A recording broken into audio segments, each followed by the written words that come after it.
მამაკაცებას არ უყვარს გმირები, მას უყვარს მითხები და მგრელები მხოლოდ და მხოლოდ. კენგი უნავა.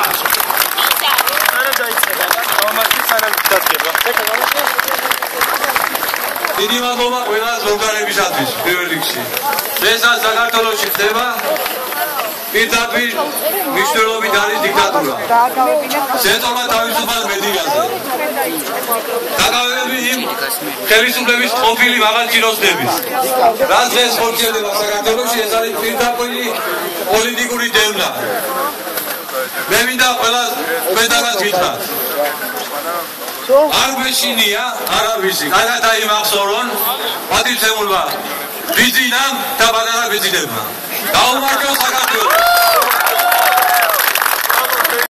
ბოლო თვეებია ხდება და განსაკუთრებით რამაც ასეთი სახიფათო, ასეთი უსიცხვილო და ასეთი უზეო ფორმები მიიღო ბოლო კვირებში და გუშინ სხვა არაფერი არ არის თუ არა მცდელობა ამ ქვეყანაში ხელისუფლების მთლიანად უზურპირებისა.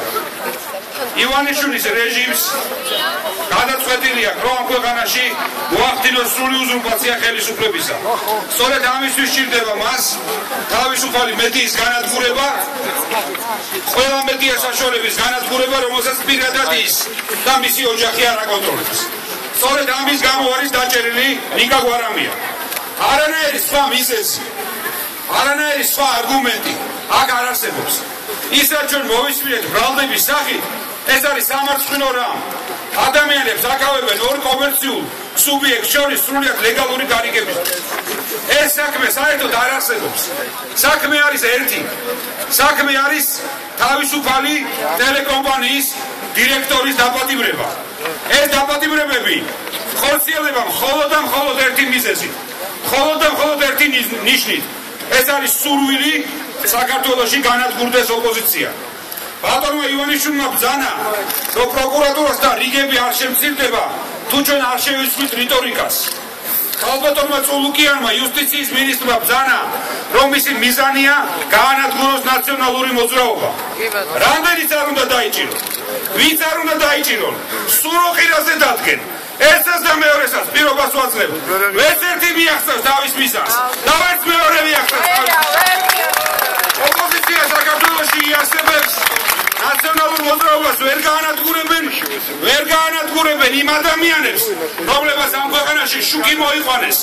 აი ბრელეთის მინისტრები, იმართლა კორუფციის, აღებმიცემობის, თაღლითობის, ტყუილის, რუსეთის ფეხქვეშ გაგების მინისტრები, ყოფილები და ეხლანდელები ვერ გაანადგურებენ იმ ადამიანებს, რომლებიც იბრძოდნენ და იბრძოლებენ საქართველოს. ამ სამართლიანო მოქმედებას რა თქმა უნდა ეკრება ბოლო. რა თქმა უნდა ეკრება დასასრული. და ამაში ჩვენ ყველა ერთად მივიღებთ მონაწილეობას. ჩვენ გამოვიყენებთ ბრძოლის ყველა მეთოდს, რომლის საშუალებასაც კანონი გვაძლევს. იქნება ეს საპარლამენტო ტრიბუნა, იქნება ეს ადგილობრივი თვითმმართველობები, საკრებულოები, ქუჩა, მანიფესტაციები, გამოსვლები, ყველაფერი იქნება და ჩვენ ამას ბოლოს მოვუღებთ.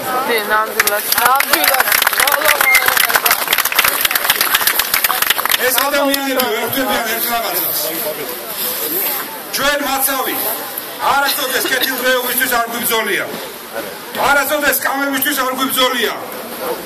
ეს სამარცხვინო ადამიანები დიდი რაოდენობით ქთამის ოდენობის თურმე ფოვნა რომ უნდათ ნახონ რაბინებში შედიან და სადატარებენ ჩხრეკას. მაგათგან განსხვავებით ჩვენთვის ეს ღირებულებების, პრინციპების და საქართველოს ბრძოლა, რომელშიც აუცილებლად გავუშვათ. ეს ბატონმა პუტინმა ეს ბრძანა, რომ ჯერ მხოლოდ ფრთხილი, მაგრამ პოზიტიური სიგნალები მოდის საქართველოს ახალი მთავრობისგან. ვერ ეღისება ვერც ის და ვერც ერთი საქართველოს მთელი პოზიტიურ სიგნალს საქართველოსთან, საქართველოს დაჯოგებას და საქართველოს დამონებას. ყველა იბრძოლებს, ყველა თავის ფორმით, ყველა თავის იარაღით, ყველა თავის შესაძლებლობით და საქართველოში აუცილებლად ისევ გაიმარჯვებენ პატრიოტული ძალები. დიდი მადლობა.